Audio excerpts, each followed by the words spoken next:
All right, guys, sorry about the technical difficulties as Omar was wrapping up his point about breaking up the dynasty with Phil Jackson. Justin, what's your take? Here's the thing. One of the biggest factors they exposed on this documentary is actually how cheap the Bulls were. I really think, Omar made some poignant points about it. I really think it was, they know they had to pay Phil Jackson because you're going to pay a guy to have his money to what he did for in 8 years of being the head coach, 6 championships in 9 years, because first year he didn't win and then they had the 6 and then, so 9 years, 6 championships. That's unheard of unless you're going back to the 60s with Red Auerbach and when there was only a few teams, so it shouldn't count. Right, exactly. And black people were few and far between on those rosters. But the biggest factor was paying. That was one huge factor, was paying Phil Jackson. And more importantly, I think Phil was the point that he could control the roster because it fits his offense. I think Jerry Krause was always interested in the shiny new toy. That's why they had the Pippen trade. And the Kukoc. Kukoc in the documentary. Exactly. But then they've now have exposed, and I think I sent it to you guys a while ago, that Jerry Krause was enamored with trying to get the kid out of high school, in this case, one Tracy McGrady, to come to the Bulls, but Mike nixed it. Mike did not want to play with a high school kid versus playing with his guy. And I think that's what really came down to it, is a power control thing. Phil knew what he had, and Phil knows that this roster was going to go as far as it comes. I think only thing that would have stopped him was Father Time. But Jerry always wanted to go ahead and try to add something different to change up the roster, and I think that's what pissed them two off and ended up being a power struggle. So yeah, very much so. So I think that you guys have covered the executive piece of that. So I'm going to tell you how I felt as a fan. I quit watching basketball. And I really think that the NBA should have weighed in here. And I know it's inappropriate, but they forced the greatest player of all time into retirement with this move. Mm-hmm. And the league just sat back and let it happen. I can't understand that. I quit watching basketball for years after this. Serious, real talk. I literally quit watching ball for a long time, at least 5 years. Because they pushed away the greatest player to ever play the game, and there was no recourse. Yeah, he came back as a wizard, but who gives a crap? That was a different situation. Yeah, who gives a crap? It's as a fan, it's like he didn't understand what he was doing to the game of basketball by pushing the greatest player to ever play the game out of the game. And as a fan, that hurt me, that disrespected me, and it did not deserve my damn rating, so I just quit watching all of it. The funny thing is about it is why did he, even after Mike said it numerous times, and we see it on the documentary, he said it at least 10 times when they kept asking him about him leaving, that Jerry didn't heed it. If Mike wants to leave, I guess he'll leave. Mike was. But at that point, it was an ego thing with Jerry. It's just an ego because you think you're more valuable to the Bulls than the greatest damn player to ever play the game. Yeah, and then not only that, but to piggyback off of that, and going to the ego, one of the main things was that, and this is to Justice's point, the shiny new toy. Kukoc was brought in to say, hey, this is the future. This is where we're going. So regardless if you stay, Mike, Pip, we already know you won't out. This is what's going to be next. This is the guy. They were trying to make Kukoc the go-to guy. This is before they had even played in the 92 Olympics. This was just when that's when he was looking at him, and then that's what happened. But when he got over to the Bulls and then they had won, he was like, they told him, yo, this is Pip, you're not going to be the guy. So Pip knew he was gone, and then whether he knew it or not, he was gone. He wasn't going to be gone by trade deadline, but he was going to be gone. He knew it, and then, yeah, man. We're going to move on. To piggyback off of what you said, man. Hold on, wait. Let me add this one. When you when you said, "Oh, I stopped watching the game, I stopped doing this, stopped doing that, da da da," bruh, 100%, I was with you. So much so to the point where I had 3 teams that I was also going for while I was going for Chicago. That's all I want to say. That's how bad it was. All right. Could the Bulls teams, the championship teams, pick any of the 6? Could they compete in today's NBA? Yes. 96, 97. I'll take that one. I'll take the 92 team.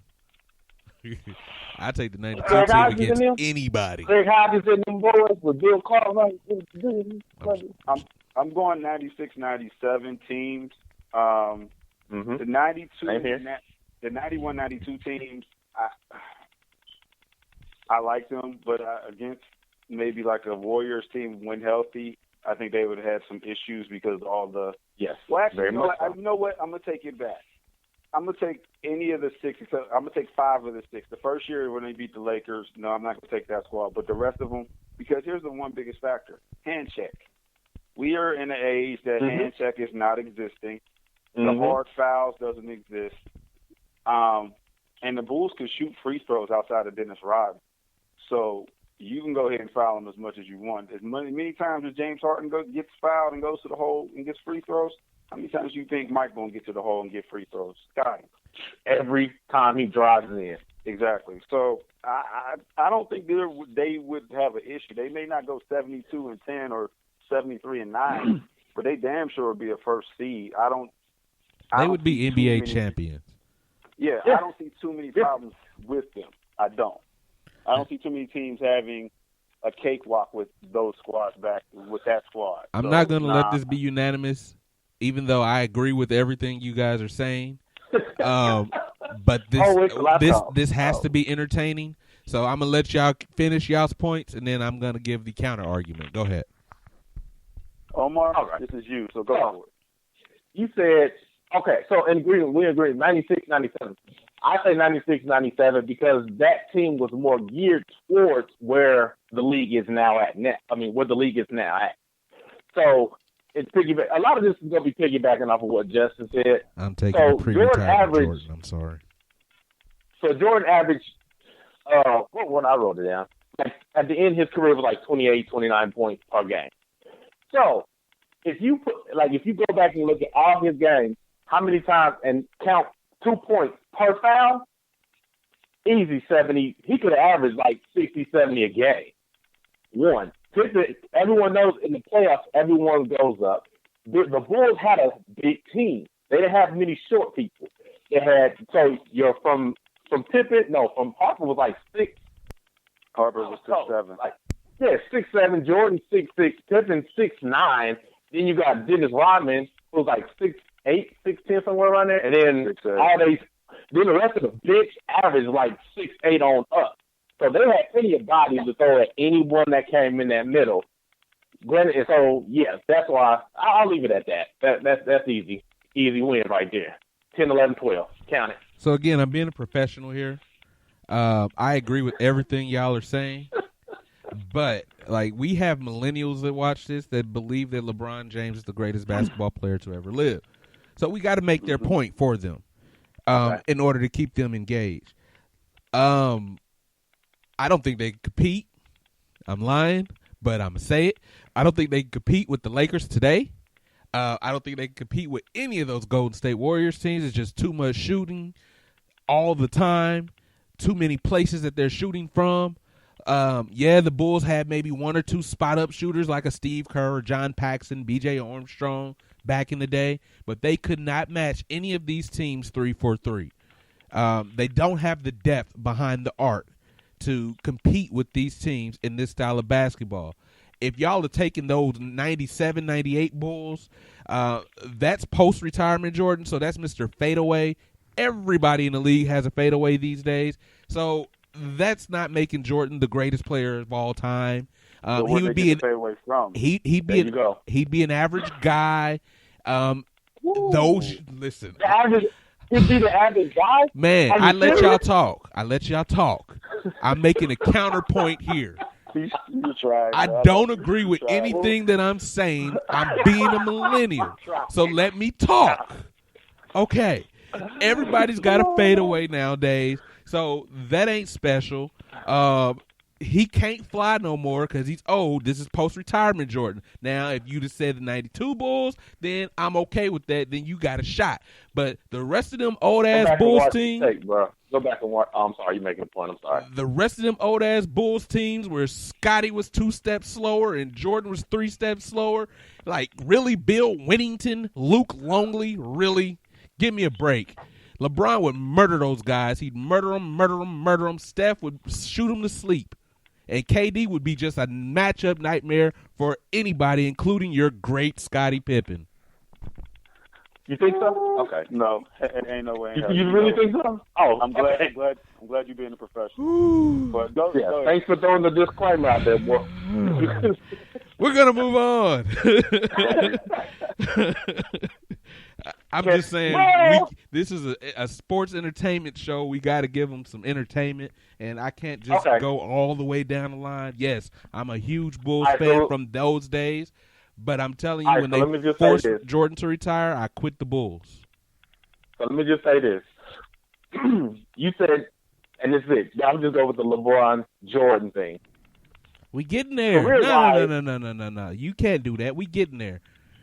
No, we can't do that just yet. No, no, we getting there. We're moving on. No. I wasn't going there. I was still talking about the point that you talk about. Bro, no. No. I'm not going down that rabbit hole with you. We are getting there. No. Okay. No. Okay. Okay. Michael Jordan's impact to the NBA is phenomenal. The biggest impact to the NBA is when he was drafted. You hear all these executives in this documentary, all these executives saying he's great, but he's not 7 feet. He changed basketball and who runs the game. Michael Jordan made this a guard's game. Is that his biggest impact to the game of basketball? No, I was. Oh, go ahead. No, you got it. I would say this. It's not Mike in this case. It's more Phil and the triangle in this case. Because they made it a point where you didn't necessarily need a big man. Luke Longley, Bill Winnington, Bill Cartwright. And that's a three-headed monster. And what was the other dudes? Will Perdue. Who ended up going to center. So basically, all you need was the big man to be a utility player. He did not need to be the end-all, be-all rebounding. Make a 10-foot jumper. Exactly. Yeah. Because Luke, all he can do is 10-foot jumper. Bill Winnington, same thing. But Cartwright couldn't make it for shit. Cartwright was just there just to block shot. Exactly. He had the ugliest shot in the world. Also, keep in mind, those Bulls teams also had old, very, very, very, very old Robert Parrish and John Sally, Man, I forgot about the Big Chief. Mm-hmm. Yeah, I mean, the Big Chief. The Bulls were never known to be a young team, though. Right. But the whole point of the matter is when you had Houston had Elijah Wan, Orlando had Shaq, San Antonio had David Robinson, New York had Ewing. And the Bulls were still hoisting title after title. Right. They eliminated the big man. Because think about it. The 2 years Mike was retired, it was a big man battle. It was Elijah Wan versus Shaq and Elijah Wan versus Ewing. Yep. Even the year after he retired, who won the championship in '99, which was San Antonio when they had the Twin Towers and Duncan and Robinson. It was Avery at the point. Right. But the big man theory was basically you don't need a big man to win. Phil was probably more of the catalyst of that, and he actually approved it more 10 years later when he won the second go-around with the Lakers when they won, even though they had Paul Gasol, but Paul was not a big man, he was a shooter. Yeah. But you didn't necessarily need a big man to win. Now all these teams took precedent, and look at the NBA now. There is no more big man. I mean, the best big man in the game, actually, we're talking about is probably either Carson Towns or Joel Embiid, which is not saying a lot, or Jokic, Jokic is really a 3 playing a 5, and Embiid and Towns want to be 3s playing 5s because they're all shooting jump 3-pointers and handling the ball like they're guards. All anyway, right. To make a long story short, yeah. All right, Omar, close us out on the last dance for this week. All right. So this is in regards to who made the biggest impact, correct? No. Yes, sir. No. No. This is about transitioning the game from a big man's game to a guard's game. We're getting to verses, bro. Oh, but then if that's the case, well, this is just the well, transition. no, if that's the case, it was just that. I mean, because what really ushered in the guard, aside from Michael Jordan, was you had Ray Allen, you had Allen Iverson, Kobe Bryant, on down. So that's just piggybacking on everything that's been said. I don't have anything else to add to that other than, it started to usher in towards around when the Bulls were pretty much on their way out because of foreseen circumstances. Got you. I see you want to move into verses. I'm still not going to the main event yet. That wasn't why. No, bro. You've been trying to get here since we started talking. No, I mean, because think about it. When the last, let me see, aside from Shaq, Tim Duncan, Shaq, Tim Duncan, and fast forward to more bigger names. That's 6 rings. No, that's more. Like Embiid and all the rest of them. Like, there hasn't been, as he stated, a lot of people that are, one, the center isn't showing up for real. One. Two, it's part of the guard game when pretty much it was solidified when AI got drafted. Yes, sir. Because at that point you had so you got Kobe, AI, Grant Hill, Jason Kidd, Jason Williams, Penny. And it just goes, Ray Allen, it just goes boom, boom, boom, boom, where everyone is getting smaller. Yep. So that's why I was like, well, no, I don't really have anything to add because that's fact. I mean, ain't nothing else to add to that. That's to make the game faster with scoring more points. And we all know we like high-scoring game, alley-oops. When they saw Sean Kemp and Peyton with the alley-oop, you saw instant live feed. They want to be entertained. Nobody want to watch the defense game unless it's like close game and you got to play that defense. Then it's a good game. But prior to that, they just want to see points, especially. Yeah. All righty, let's move to the main event of the evening, but we will not get to the big dance yet. We're going to our versus episodes, folks. I want to start off slow. So Omar gave us Joel Embiid versus Patrick Ewing. Omar, who you got? Man. Well, I guess I got Joel Embiid, apparently. Why you got to have him? You can take Ewing. Oh. No, we're good. I'm good with Embiid. Okay, tell me why. I ain't got much for him. So the main reason that I have Embiid is because, he's 47. So let me just say this.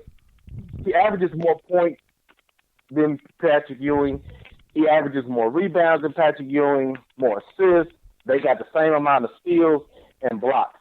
I'm going to go with Joel Embiid because if he can continuously, like Charles Barkley said, put up that 30-plus a game, like when that night when he had 39 and then he had like a bunch of other high points, if it's that Joel Embiid, oh, yeah, he's going to be a Hall of Famer by the end of it and possibly have a ring. I don't know if it's going to be in Philly, but he could possibly have a ring. All right. So I'm going to go with that. Justin, I know he's still developing too, so. I know you probably want to do this, and you can, but I think you drunk. And here's the reason I think you drunk. You're looking at Joel Embiid right now in his prime, and you got a lot of years up here for Patrick Ewing when he was like not even a Knick anroanymore. Patrick Ewing. Patrick Ewing when he was drafted, when he was bro, Patrick Ewing could ball. I'm taking Patrick Ewing. Neither one of these guys may ever win a championship, and by the time it's all done, Joel Embiid's points per game is going to come down if he plays long, like Patrick Ewing did. Patrick Ewing was great. Joel Embiid is good. No, he's a Hall of Famer, dude. I know he couldn't get over the Jordan hump, but Jordan couldn't get over the Bird hump, and it took him until Isaiah was in his last couple of years to get over the Thomas hump. So you can't say he couldn't if he did, though. Anyway, I'm just saying, Patrick Ewing had to play in the same conference as the greatest player of all time. So you can't knock him for that. And, oh, by the way, Embiid has not been in the finals yet, so I'm confused. But when that hump that he couldn't get over left, he had to play the dream. He had to play the dream. Hey, he had to play arguably the best center in basketball, like ever. I no disagreement there. Like he had to play the dream. I'm taking Ewing because Embiid couldn't compete with the dream. Well, hey man, we all have our own. We had our discussion of who's gonna take who and why. All right, and I'm sticking to mine. All right, J-Dub, anything on this one? Who you got? You got to break the tie. I got to go with Ewing just because the fact of the matter, he played with a harder gauntlet. That's the real right. The one big factor that, Casey, you didn't mention is health. Ewing rarely missed a lot of games. Joel Embiid, remember, missed his first rookie year and half of his second year in the league. My man always was having injuries issues, but Ewing, for the most part, was a warrior for most of his career as far as health is concerned. Joel Embiid, that's a big factor. I can't trust him to stay healthy. If he can stay healthy, and I think Barkley called it out on that one, saying it's because he's never in shape. If he can stay in shape, he has a good chance to be better than Ewing one day. But as of right now, just body of work wise, if Embiid can't stay healthy, because look, him and Simmons can't play. They've only played like 16 games this season together because of health. If he can't stay healthy, it's irrelevant. I honestly think Philly may be looking at trading him because he just can't get him healthy. They're not trading Embiid. They about to get rid of Ben Simmons. You know that, bro. Yeah. You know that. But anyway, so I'm 1-0 because can I add a side note to that? Because I thought it was interesting that on both your points. What's up? Mm-hmm. Okay.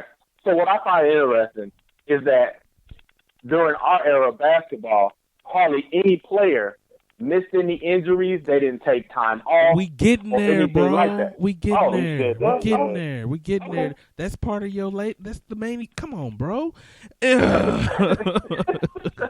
I was thinking, right. Let me look. I'm about to be missing something. I don't see that. Embiid and Ewing. Was it a new email? To start things off, let's get a little juicy. Anthony Davis versus Kevin Garnett. J-Dub, who you got? I'm taking Kevin Garnett. The reason why I said this one was because the fact of the matter, Anthony Davis came out and said the reason why he went from point guard to playing the small forward/power forward was because he grew up a Kevin Garnett fan because he's from Chicago. And, of course, Kevin Garnett played his final 2 years of basketball in Chicago. Basically, similar skill set. Basically, to me, I think Anthony Davis is the new millennial Kevin Garnett, just without as much as intensity. Both block shots, both rebound, both can handle the ball pretty well. I have a slight advantage over KG because KG was that defensive monster and his motor did not stop running. Also, just like we keep stressing before, he didn't take games off. Anthony Davis sometimes is hurt, but a lot of times it's load management. This load management to me, when we start talking these arguments, is what's going to kill a lot of these arguments. These young cats. In a sense, because so old school, bro. Why y'all make me have to be why y'all make me have to be the bad guy? Go ahead. But KG, that intensity, brother, that willingness to play anybody. Remember, KG's only one of the few players that he didn't give a damn if he's playing the 1, the 2, the 3, the 4, the 5. There you go. Against you. Yep. So I got to go with KG on this one. Omar, who you got? Hey, you already know I'm going with the man KG. For every point that Justin just made, I'm definitely going with that. And you want to add the 1 ring to none. So I'm telling y'all, bro, y'all really have a conspiracy to make me the millennial on this show. I am not a millennial. But anyway, Anthony Davis is an absolute freak of nature. Like, Unibrow has the potential to be the man of this generation of players. KG can never say that. KG was always looking up to somebody else. AD can be the guy of this generation. The hell with a James Harden. AD is every bit as good as Giannis Antetokounmpo or whatever we call this, whatever his name is. Just say Greek freak. Just say Greek freak. AD has the potential to be the man. He's gonna win championships next to LeBron, and then that one little championship that KG took his entire career to get, AD will have, and then he's gonna surpass it the next year after that because this millennial believes that LeBron wins all the titles and everybody else is left looking on. All right. How long is it going to take for him to get there, though? Bro, I don't listen. To be the man. Listen. Depends on how long LeBron helps him to get there. Listen. And KG needed Paul Pierce and Ray Allen. What else you got? No. What? Oh, no, that's what happened. That's what happened. To win a championship. That's what happened. To win a championship. Yes. To win a championship, you're right. Okay, that's what we're talking about. That's what. No, sir. Let me ring the bell. Hold up. That's what we're talking about. Let me ring the bell. Ring. All right, moving on to the next matchup. We got to move on to the next matchup. We got a lot of people to cover. Tyson Chandler versus the mailman, Karl Malone. Man. You know what? Okay. KC. I'll go first. Yeah, you go first. Omar, that's y'all. I'll go first, and I don't have much. You better not, bro. You better not make me take Tyson Chandler, bro. You better not. You better not do it. I'll take Tyson Chandler for one reason and one reason only. What? How many rings he got versus Karl Malone? As a role player, he was never the guy. Like, come on, bro.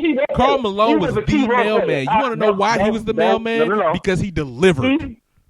He was a key role player. You moved Tyson Chandler from that team. But you just said it, bro. You just said a key role player. The mailman delivered. Now, again, he ran up against the GOAT. So did Chandler. Hold on. Hold on. Chandler was supposed to do he did, and it was not. Let me say this. Any team that Tyson Chandler ever been on, could it have beaten any team that Michael Jordan won the championship with? That is what we're talking about. That is what I'm talking about. You said he's a key role player. That's what I'm talking about, and that's what the mailman had to face. The mailman had to face the GOAT. Tyson Chandler didn't have to face a GOAT. I mean, no one's really facing a GOAT. No. The mailman could not win the title because Michael Jordan took it out of his hands. No. I'm agreeing. I'm agreeing with you. So you're gonna say the mailman ain't better than Tyson Chandler because he got some rings. I said, who would I take? That's like saying Robert Horry is better than the mailman. In the big moment, he could possibly be as well. But again, that ain't what we talking about. Put him in a big moment. I'm taking the mailman because the mailman delivers. 365, bro. Okay, he delivered, but couldn't deliver the one thing that was needed. Because he had to play the GOAT. Okay. Nobody could. When the GOAT went to the finals, nobody else won. Hello. When the GOAT left, what happened? Listen, you keep saying, he was old when the GOAT left. Was the reason. MJ was the reason. He was old when the GOAT left. To get it together. He was old when the GOAT left. I didn't make the rules. Listen, I'm just telling you I'm just asking that Karl Malone can lead a team in this NBA to a championship. Tyson Chandler, he didn't lead a team anywhere. He was a role player. No. Wait a minute. So you mean to tell me that a prime Karl Malone can lead a team these days to a championship as a key player? Yes. Or the star of the team? Yes. As the star power forward, you mean? Yes. Because they can't hand check. These kids can't hand check. You put John Stockton with Karl Malone in this NBA, they win 3 titles. If you remove the pick and roll from Karl Malone, you can't remove it because they still use the pick and roll today. The only thing you're removing is the hand check. Put him on the team. I'm telling you, the only thing you're removing is the hand check. With no hand check, the Utah Jazz from those days win 3 titles now. Not only that, no. Not only are they removing the hand check, they're also removing the way that they do technical fouls now. Okay. So we're trying to get back Karl Malone can adjust to that. These guys play soft anyway. Only time he'd have a problem is when he's playing Draymond Green. Who? That's the only time he'd have a problem. I'm telling you right now, Jeff Hornacek, John Stockton, Karl Malone in this NBA right now today would win 3 titles. I don't know about 3. I believe 3. Maybe 1. I said maybe 1, but not 3. J-Dub. Let me come in with the middle one with this one. I'm going to just ask you, Omar, one quick question.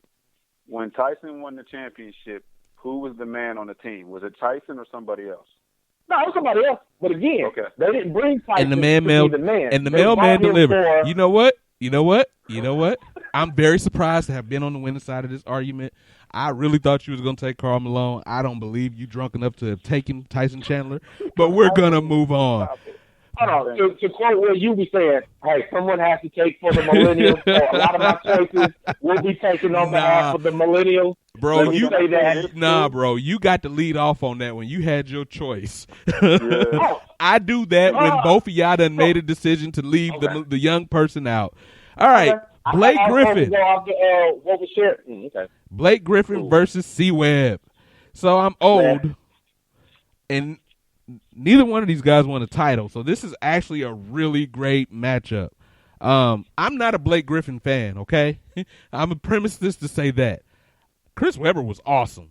He was awesome in college. He was awesome in the NBA. Injuries got him later in his career. I think he's the greatest player outside of Karl Malone and Charles Barkley to never win a championship. I think he's very much underappreciated as a ball player, and I don't think Blake Griffin can hold his damn jockstrap. Who's taking this one, me or Omar? Whichever one y'all want to go. All right, so you have very, very poignant points with my man C-Webb. Loved him to death, especially I'm going back to his Michigan days with the Fab Five.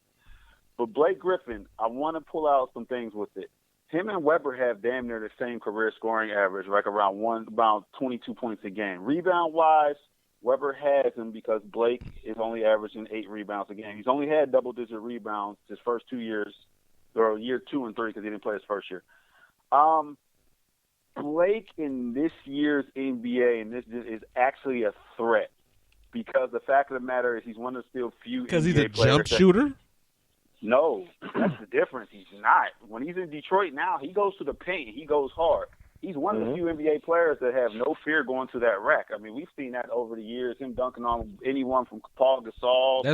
That's before he was hurting his knees and back and all the other. It's very hard. It's very hard to make a great factor. But I will say this: Blake Griffin's assist number since he's been in Detroit has also gone up. He's now averaging averaging 5 assists a game for Detroit, including 6, 7 last year, and now 5, even though he was hurt.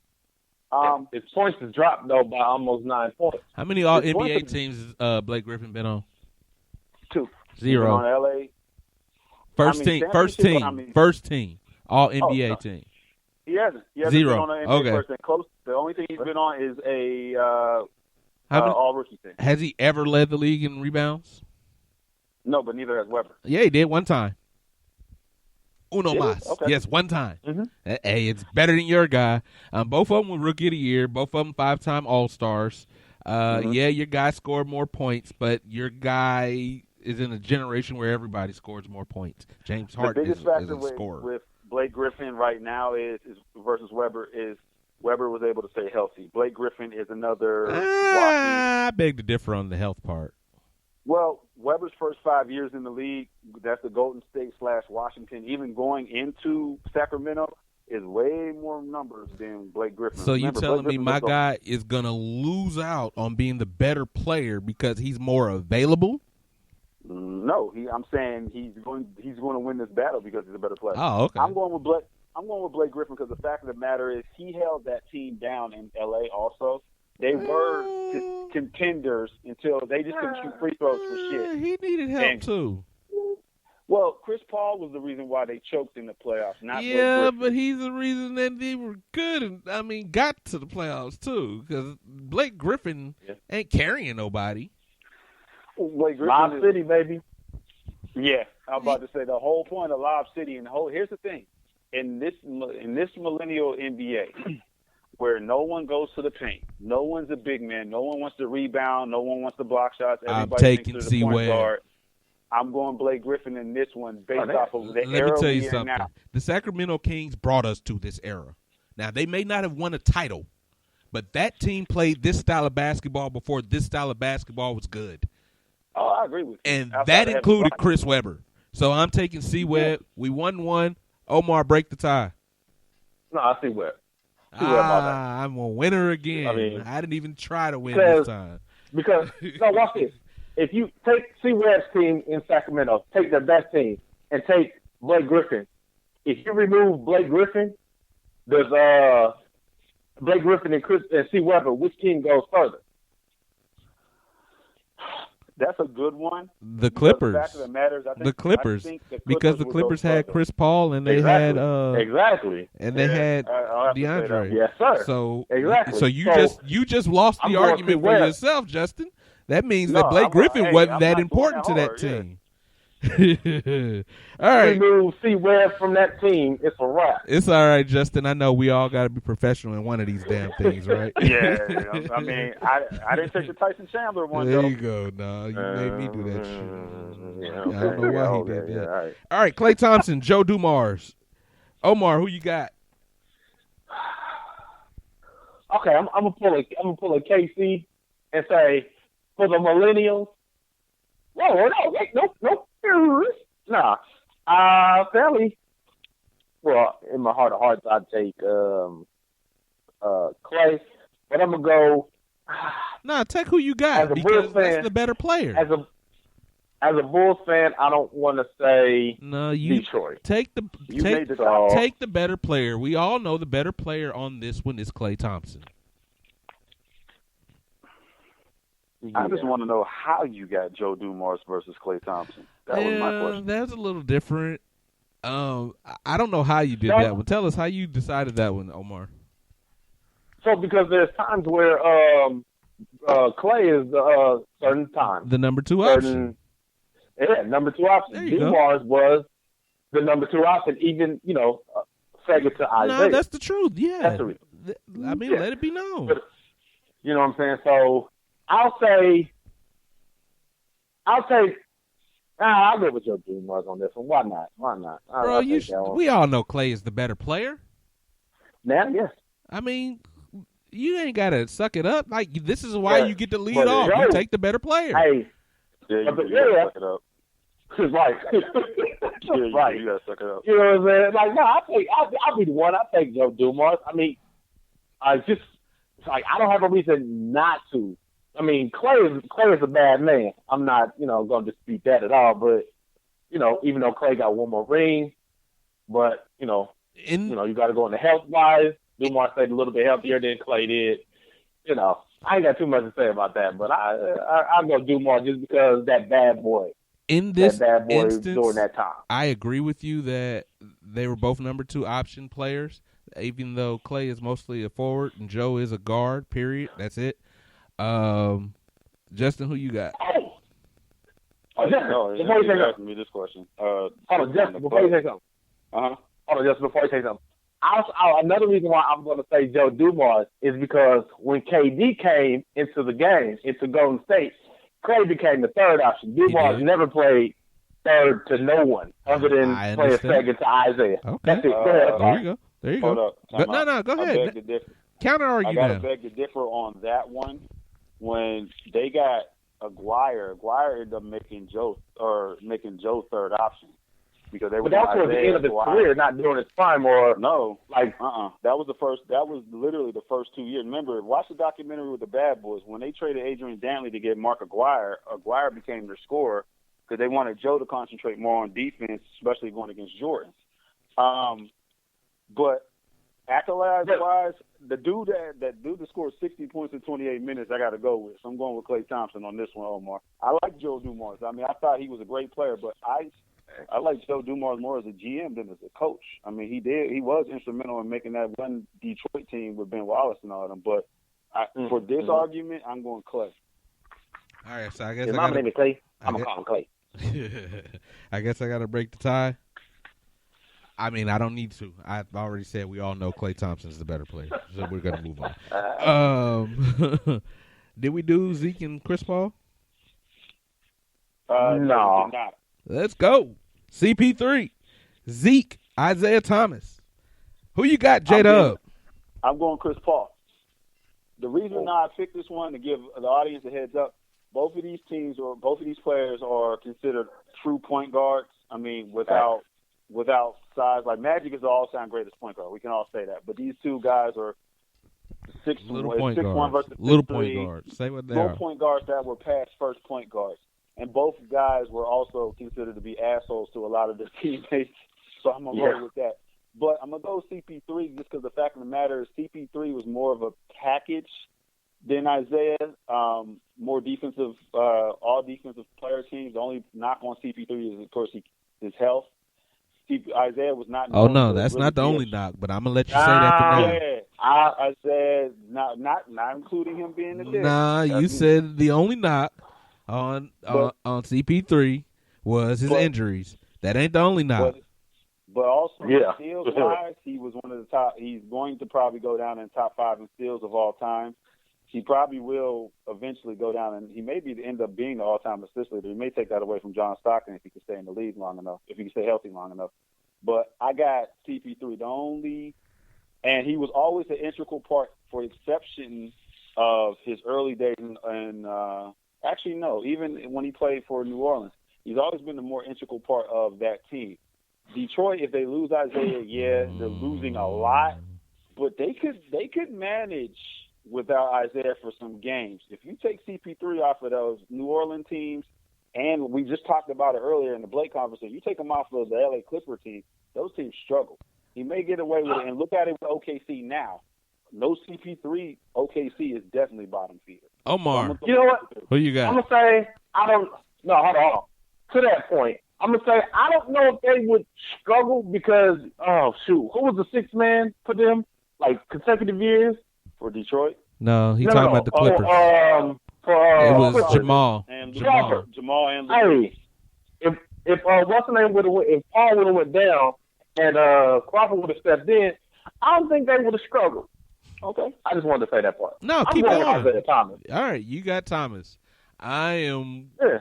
Listen, Justin. I think you for missed many out. reasons. I think you missed the biggest point of all. 2 rings. That part is That's the favor for Isaiah Thomas. Yeah, 2 rings to choking in the playoffs. But on the defensive side of the basketball, yes, sir. Let's go. Isaiah Thomas doesn't even show up. Period. He's not even on the conversation. And I really think that's because he was a small guard in the time of big guards. I really believe that's the reason why. Because I remember Isaiah Thomas, he was a dirty-ass player, and he played defense because he played it dirty, but he'll never be all-NBA first-team defensive player or anything like that because that was the time of Jordan, and he's like a 6'1" guard. But on the defensive side, Chris Paul shows up on every category, and Isaiah Thomas doesn't show up at all, period. Can I say this real quick, though? On a side note, I wonder how John Stockton ended up being on all these lists. I'm just saying as a side note. But John listen, Stockton you the one better. Didn't you? Who? I know. I'm just saying. I just thought it was interesting with John. I'm not throwing it out there like, hey, I'm gonna throw John Stockton in the mix. But I'm looking at stats for all time. I'm just interested. Well, yeah, he's right, but I mean, he's on more defensive player list. Well, than Isaiah, because he was the hope at that time. Come on, bro, you know that. You know that. Come on, you know why he's there. These are still voted positions. Anyway,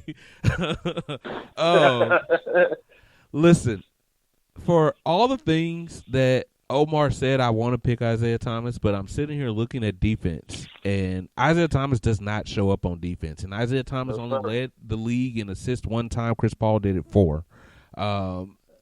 Isaiah Thomas never led the league in steals, and Chris Paul's done it 6 times. Isaiah Thomas never won Rookie of the Year. Chris Paul did. Chris Paul has 8 All-NBA teams. Isaiah Thomas only 5. 4 All-NBA team, first team for Chris Paul, 3 for Isaiah Thomas. Yes, those rings count for something. Those rings make this conversation relevant. But the truth is, Isaiah Thomas is not as good as Chris Paul. Chris Paul is a better player. He's better. He's a more both side of the basketball player. And if it had not been for those injuries, I do contend that the Rockets had a legitimate chance of winning the championship with Chris Paul 2 years ago. So for those reasons, to be able to carry James Harden as far as he had to carry him, I'm going CP3. Whose favorite player? Yours, Omar? Who's my favorite player? James Harden. James Harden.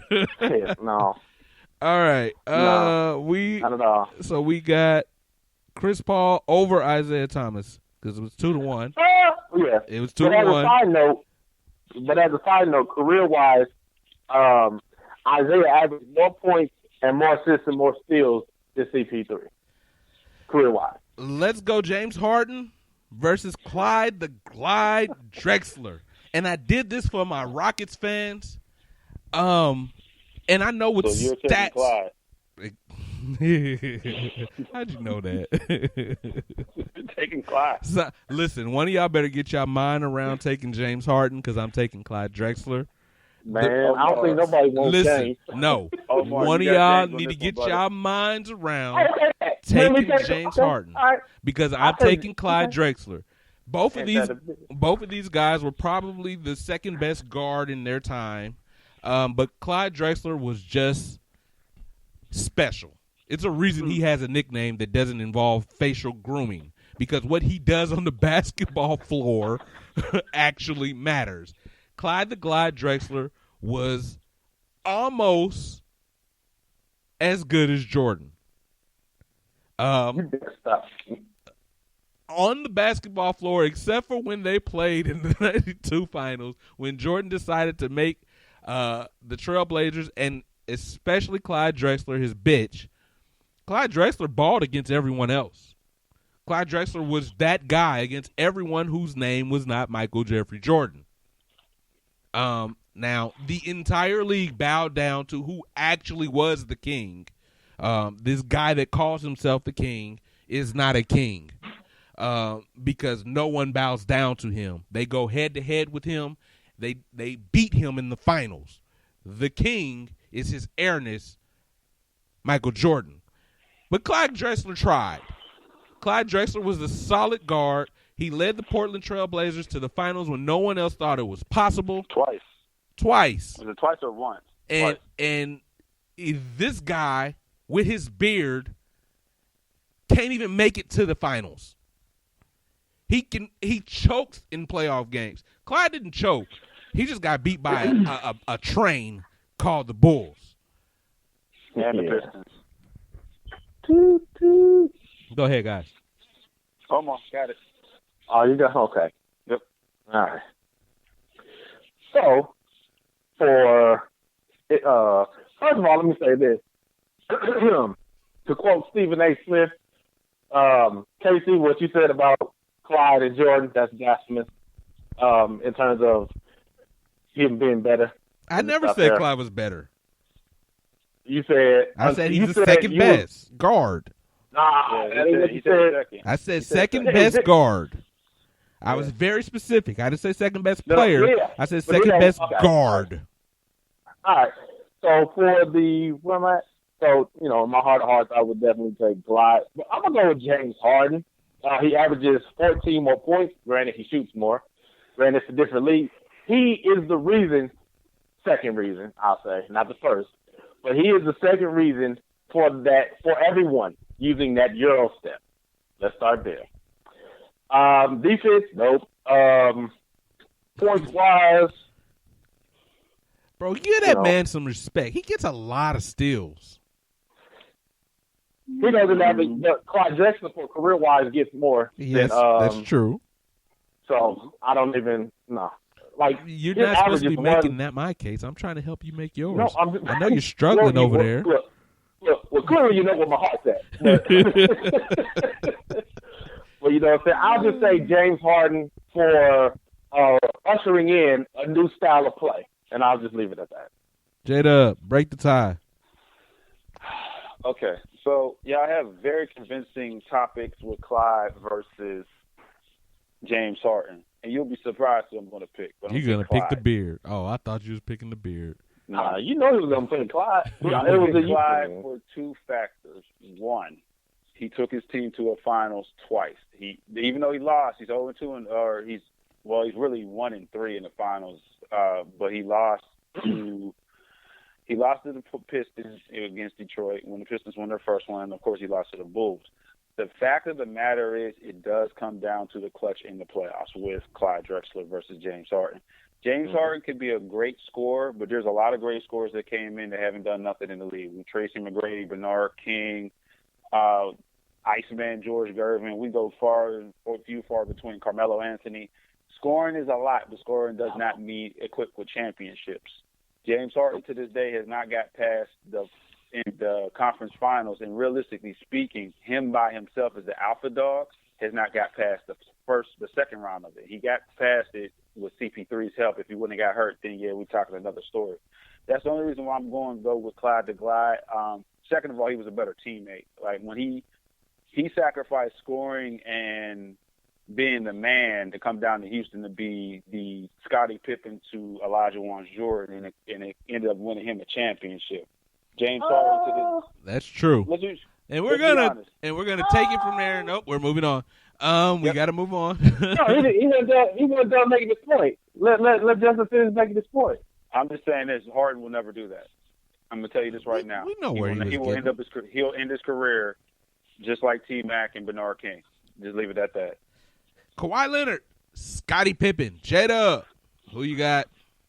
Ooh, you know what I'm going with?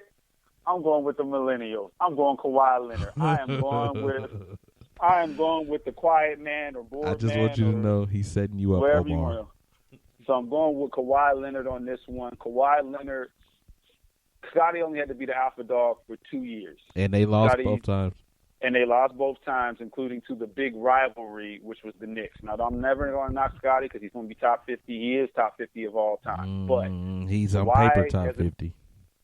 Kawhi has got a Defensive Player of the Year trophy, a Finals MVP, now 2 Finals MVPs, and he has several rings. Even when he was not the alpha dog in those first San Antonio days, he was the lockdown player. Kawhi or Leonard right now in this NBA generation is probably the best lockdown defender, hands down. That's not a big. So I'm gonna go with Kawhi Leonard over Scottie. Scottie's a great lockdown defender, but he couldn't be both the lockdown and the alpha dog.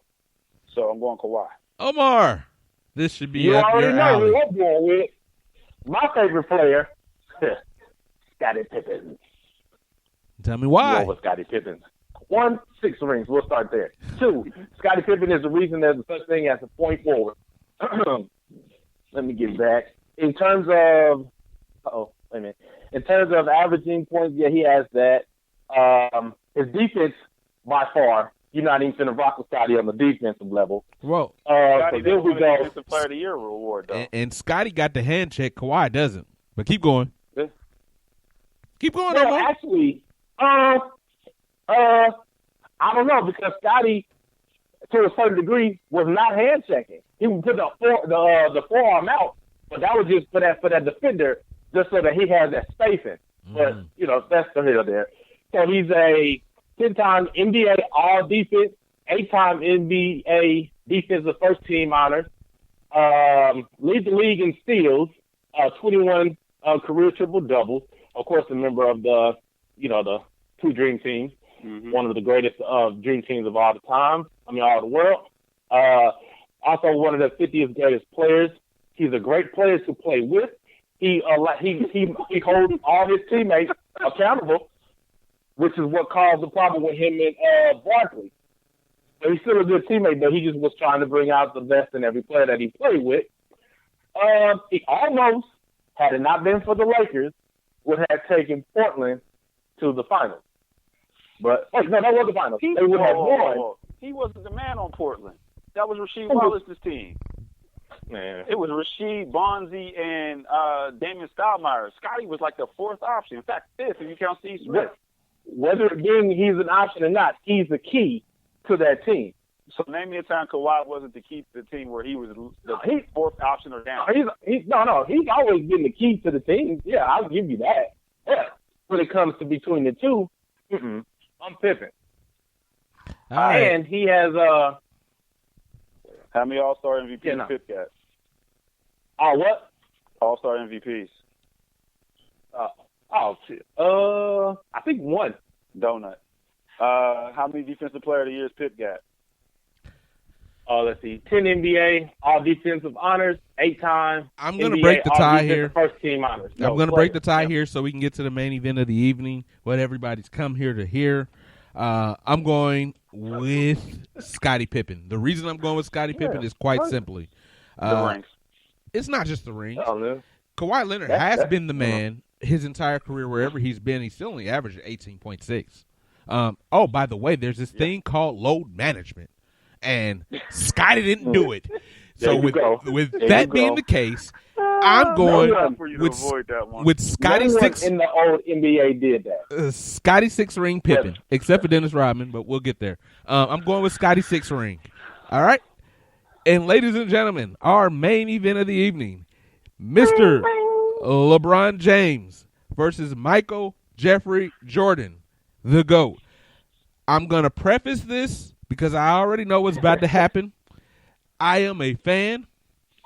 I am a fanatic, and there is no one that's ever touched a basketball that's as good as Michael Jeffrey Jordan. But I'm going to allow Omar to start this because he's such a Bulls fan. Omar, LeBron James versus Michael Jordan. We know who you got, but tell us who you got anyway. Okay, so before I do that, I want to ask this question. So in regards to that, because the question is, what was it? Oh, it changed. Yeah, better for the culture. Now, when you say better for the culture, first off, we're not going to do a LeBron James and a Michael Jordan without talking about who's a better ball player. We'll get to the culture. We're going to get to the culture. Justin, I know that's what you wanted to do, but I'm tired of having this GOAT debate. I want to shut it down for good, and then we can get to the culture in just a second, because who the GOAT is and who's better for the culture are two different things. Yes. But who is the GOAT? Maybe. Jordan. Tell me why he's the GOAT.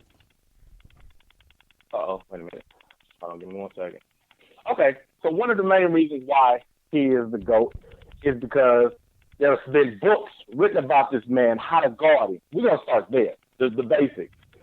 You know what I'm saying? We're going to start with, hey, man, well, we can't beat him. Hey, we got to write a book. We got to figure this out. Let's write a book. They wrote some books on him. 1. 2, he took, some of my answers are going to go in regards to the culture of it as well. Jordan took the game and made it global. He became an ambassador without being an ambassador, if that makes sense. He was a leader. He is the reason that people say they don't have that hunger, that killer thing like MJ. When your name is solidified saying, oh, Tom Brady is the Michael Jordan of football. I love it. Like, Keep with going. your name, I need you to make the strongest point as possible so this can be over with for everyone in the future. And don't use Tom Brady. No. Okay. It's okay that you no. It's okay that you use Tom Brady because that was a good Michael Jordan. I'll say this: Michael Jordan is the reason the game has changed to what it is today. Mm-hmm. That's the biggest case. Like you can just go from the way the rules. You can go from the way that the moves on the court. You can go from like a branding aspect across the level for any, he's the blueprint. Because prior to Michael Jordan, the only people that was on TV like that was Magic and Bird. And all they was doing was selling Converse and making some McDonald's commercials. But then they added Michael Jordan to that. Anyway, I'll go with that. And we can go ahead and just start it off. I'm not even going to mention the on the court accolades. Stop it. J-Dub. All right, so I guess I got to take LeBron. Nah, I'll do it. I'll be professional.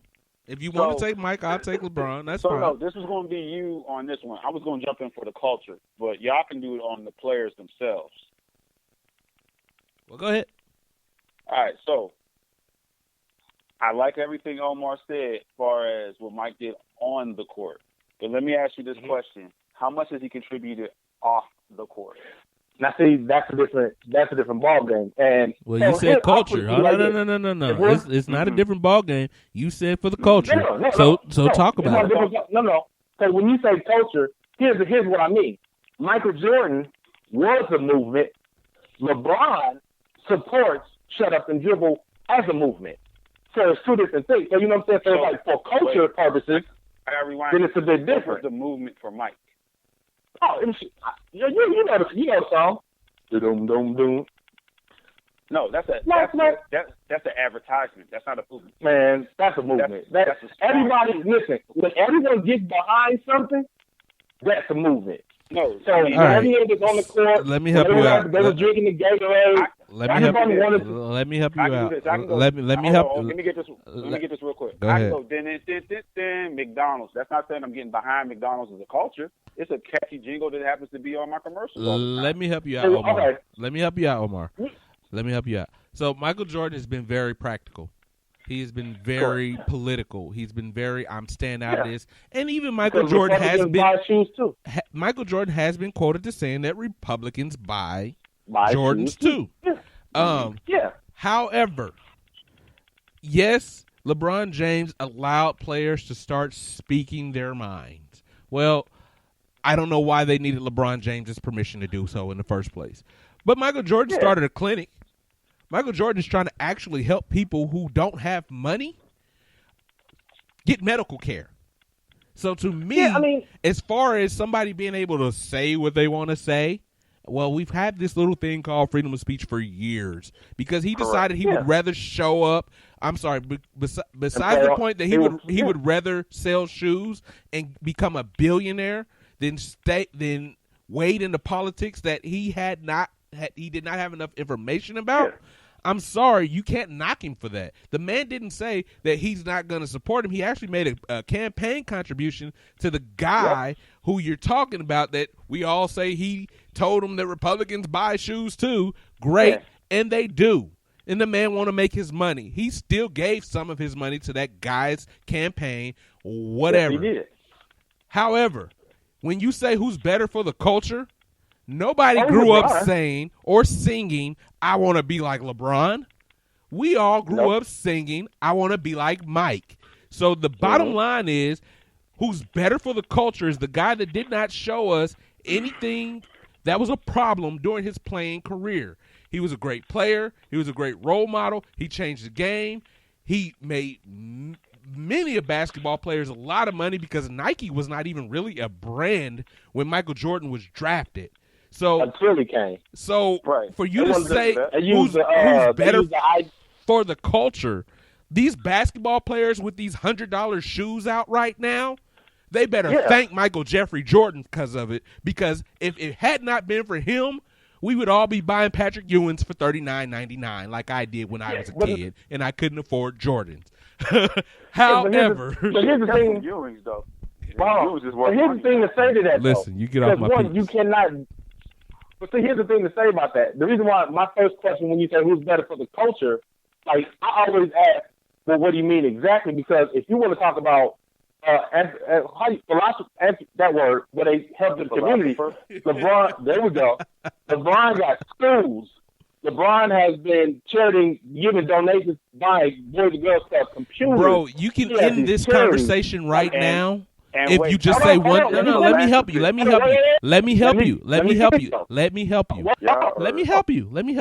You can end this conversation right now by saying one thing. LeBron James was able to play basketball in a time when we had a black president. End of discussion. Not necessarily. I hear what you're saying. But here's the thing. He didn't My thing is this. President, though. He was in year 10 and he didn't start talking until we had one. No, he did, because he said, and I'm looking at it now, he spoke against a lot of stuff going on in Cleveland, including poverty, he was the owner of Cleveland. Yeah. Cleveland sucks. And also playing the fact is the kid that got killed in Cleveland by a cop, LeBron James was adamant about it. He was the king of Cleveland. Hold on. That's why they call him king. If Patrick Mahomes does it in Kansas City, it's where he's at. It just is what it is. It's not. He can't do it. But what I'm saying about this, do that. But what I'm saying about this, well, I don't know Kansas City in general, so I'm not going to go there with that one specifically. I'm just saying as a general statement. The one biggest thing I will say about Mike on a pop culture, on a pop culture tip, yes. Okay. Granted that. Pop culture, because behind David Stern, what about Michael Jordan, who's the GOAT? Wait. Stop. With Michael Jordan, David Stern being the catalyst, and escalate Michael Jordan's celebrity during the 90s, it changed the culture as far as the NBA being a universal, which did help out these guys now. When I say for the culture, as far as philanthropy is concerned, Mike does not help you. As far as he owns a basketball team. He owns a basketball. It doesn't matter. He owns. He's the first black owner of a basketball team in the NBA. Second, Bob Johnson was first. The point I'm trying to drive at is in the city of Charlotte, which I have family down there, has Mike contributed to anything within the community? The clinic. Yeah, I was just going to say, he has. Whoa. Every basketball player that has a big name has a clinic. James Harden has it don't matter. He's got a clinic. I can take you to join James Harden's clinic if we got stuff back. You get free passes. Steph Curry got a clinic. Everybody clinic is helping people get health care when they don't have money. So you can't say he does not contribute to North Carolina.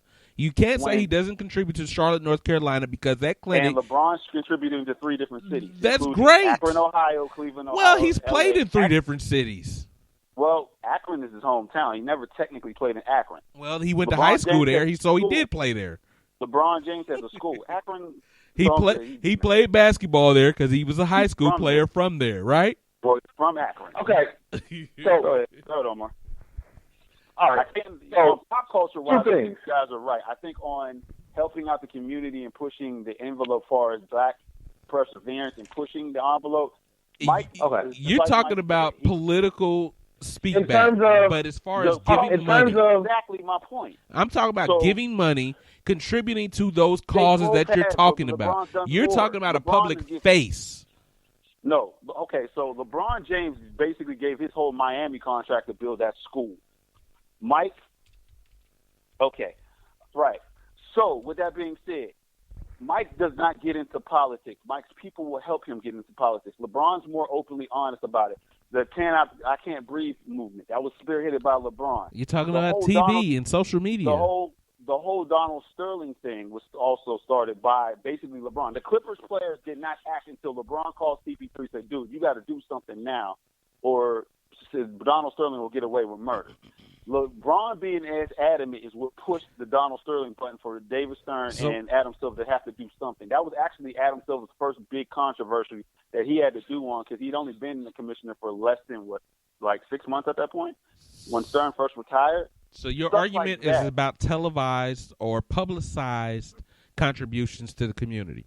But there are several contributions there's several contributions to the community that Michael Jordan has made that does not get the publication that you're speaking of.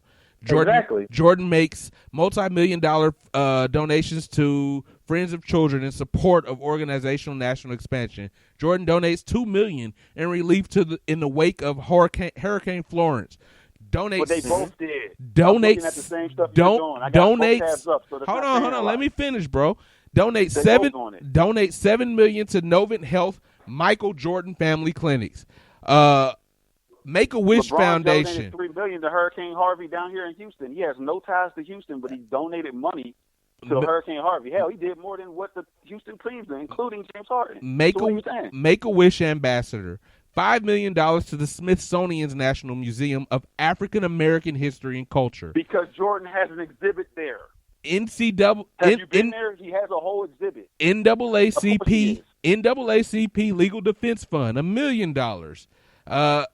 Legal Settlement of Chicago, Children's Literacy Fund, Diabetes Research Fund, Children's Hospital Make-A-Wish. So we're going to go there where we're going to start going accolades. I'm just saying, you're talking about televised or social media publicized contributions to the community. LeBron is going to get publicized now because LeBron is the face of the NBA. Mike That's is not the great. Face of the NBA too. These Exactly. Kids. So that's what I'm going off of that. These kids now, everything is based off of, just like we're doing now, off of our phones, off of what we hear on podcasts, ESPN, everything. It's never been like that for Mike outside of TV. I'm just saying, I'm looking at 3 pages of where Michael Jordan contributed his money, his fortune, to help people less fortunate than him. 3 pages long of this. Just because you see them on social media, because you see them publicized, because you see the news talking about it, it's news. So let me ask you this question. When Mike sat there and said, when the kids are getting killed over his shoes, Mike said nothing. Not a fucking thing, including, I know 2 kids themselves from New York area that my cousins or best friends were murdered back in the 90s over Jordan. But you're saying Mike that like it's any different than LeBron James shoes is being made by people in China making less than $1 an They're hour. both making There's that. nothing. They're Nike, so they're both doing that. So you can't win that one, then they're tied. So if They're they're both both doing doing the same thing, and one just talked about it, If- Michael if Jordan Bron built got- Nike. Look, LeBron time out. inherited it. Yeah. Okay, that's the same thing. No, That's it's great. not. But I'm talking about- No. think he You inherited it. can't. No. LeBron James inherited something that Michael Jordan built. We get So of that. course the man that So what built you it want to call him, a got to trust fund walk baby on before you go to eggshells a Reebok? little. So what I'm going back onto, because this is now taking it a little bit deep when I said this. If Bron had somebody get killed over his shoes, he would have been adamant in talking about it. Would Social have media, been, anything could else. have been, should have been. But So the truth basically, of the in matter same note, is, if somebody Michael gets killed Jordan over something, built I'm this not supposed brand. to say anything about it. You're talking about the brand, but I'm talking about actually doing something, saying But something. as Talking the about realizing build, you know, have a when you PR talk, team that's but you're doing talking it. about a Bron is on billionaire. PR team. You're talking about a Now billionaire. you're talking about the money. So Bron is not on that level. I'm just He's telling damn you, sure close. you're talking about a guy that made a brand that was barely selling shoes when he came around. They were literally selling No one's walking taking that away from and Red running shoes. No I'm one's taking that saying, away from Red. as the ambassador of this Nobody's company, taking that away from him. as the ambassador of this company, he can't Nobody's taking that stop. away from him. He can't come out and say y'all need to act right. They know they need to act can't. right. Why? Why can't he? Why should he? Why can't he? Why should he? Why can't he? So basically, Why his kid should died he? over his shit. Because He's if not supposed to say somebody anything. dies, that Another means motherfucker 20 died. more people want it. Because now it's in the news. Another nigga died. You too. Little kid Well, over in shit, the they street gonna got die shot. regardless. Another nigga died. You died too. Somebody in Houston gets killed over. I'm just saying, All right. 7 people moving on. died. I mean, 4 people died in 7 days where I'm from, and it wasn't about the shoes. So people are going to die we're regardless. talking about This that man topic. literally built this company. This company owes Okay. its name to Michael Jeffrey Jordan. So you But can we're going off the Nike aspect. We get that. they I've moved owe on from the everything Nike to Michael aspect. Jordan. I've moved on from it. I didn't never knock you against the Nike topic, but if you're going off of Nike, okay, cool. But I'm talking about on a more social level, dealing with stuff. But it's cool. Yeah, I both got Jordan. Of course we got Hold on. Jordan. And the truth Hold on. is, Yeah. hold on. And the truth is you got Jordan too. Hold on. On the player Because aspect, yeah. there's a discrepancy. Hold on. Here's what I'll say. Come on. It has nothing to do with the brands or anything like that. 'Cause one, you're living in 2 different times. You know, the 90s versus Which is more violent. which is more now. In the 90s So when they there's no passed such a thing crime as bill to lock us up. Say it again. Yeah, that's it. In the There's- 90s no, when they passed the crime bill to lock us up, that's what I'm saying. Correct. So Yeah, in a it's a more different violent time, time. Michael Jordan was more conservative with his words. When he shouldn't. With his words in a different time. Which he shouldn't have been because he had the platform. But go ahead. All right. So here's what I'm saying to this. Because one, I don't want to discredit neither one for the work that they've done in the community. However, I will say on social aspects, it would be on LeBron. Now, no one is saying that Michael Jordan needed to do this and LeBron had needed to do that. It was just there's 2 different people, 2 different eras, 2 different everything. Now, even though Michael Jordan did his in silence, LeBron chose to do his in public. Not to say that he doesn't have things that he do in private as well, but it just so happens that because of this era, everything that gets out is about It's that. public. Yeah. Back in the 90s, it wasn't about the good stuff. That don't sell. Jordan with the gambling problem. Jordan when his dad died.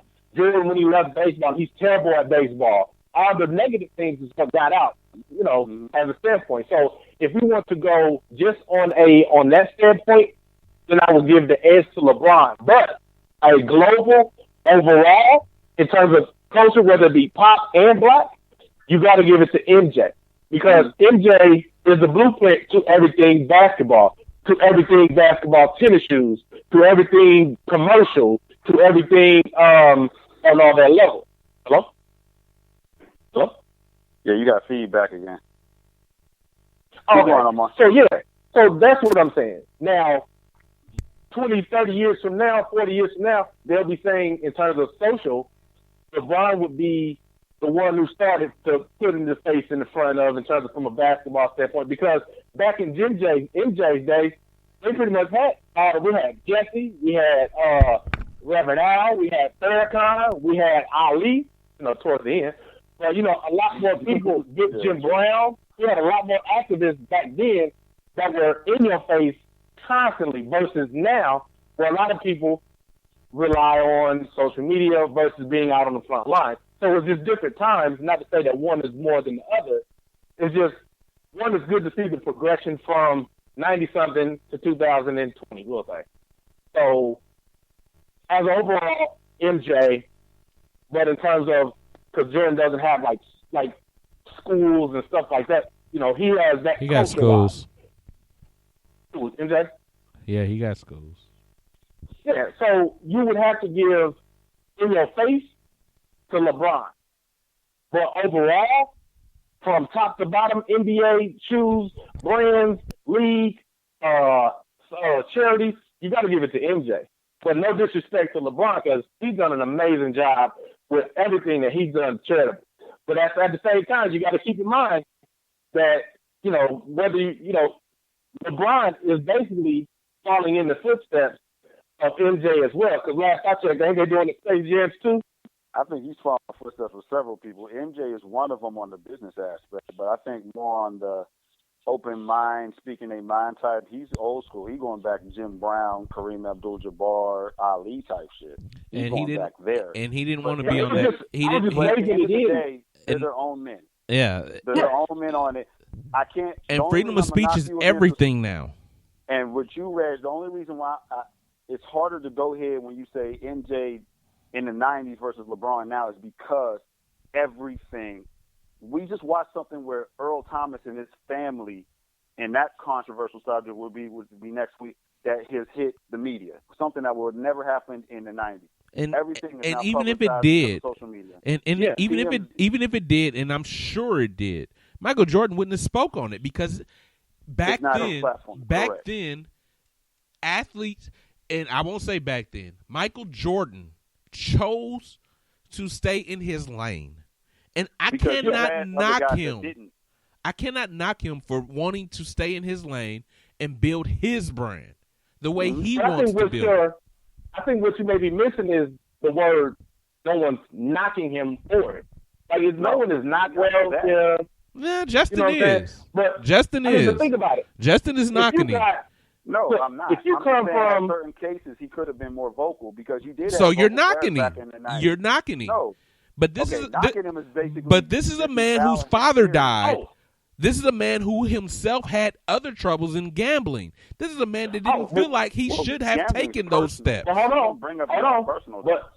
But to take a step back, LeBron didn't start speaking out till he got his money right. Exactly. Exactly. No. Once he got his okay. Before he even touched the league, he had already signed a $90 million deal with Nike. So he was already a millionaire. So technically his money was already right. When did he start to speak up, though? He was saying his rookie year. Hold up. Let me get you on this one. Brown was saying stuff in high school when he got in trouble with the Hummer. He said he don't think it's fair that people profit off of his team and they're on ESPN and they're making jerseys and stuff off of his team, but someone wants to go. Bro, he was just defending himself. Okay, but that's not the same thing at all. That's a 17-year-old kid. But he's defending himself. Exactly. But again, he was justifying why he was going to the league versus doing the basketball, but they was asking him. But it's a correct point because I'm doing that. People are doing that in college. Gentlemen, I'm gonna let y'all know. Hold on, real quick. Hold on, guys. I'm gonna let y'all know that we way over on time. But we need to cut it. Nah, this is Michael Jordan versus LeBron James. Y'all can take this as long as y'all can talk. I just want y'all to know we over on time. Just keep going. Go ahead. I mean, we can always. We can bring something else back and continue the conversation if you want to. Yeah. There's always going to be parts of it, so we can always. So this will be part one. So, ladies and gentlemen, they've decided on air right now because we are not recording this for further use, that we're going to keep talking about the GOAT and who is the GOAT, not only for the game of basketball, but for the culture. Next Saturday, we'll continue this conversation. I'm Casey Reginald Jr. your man J Dub, Justin Waters in the building. And it's I'm back. Your boy Omar Diggs. This is Underdawg Sportz.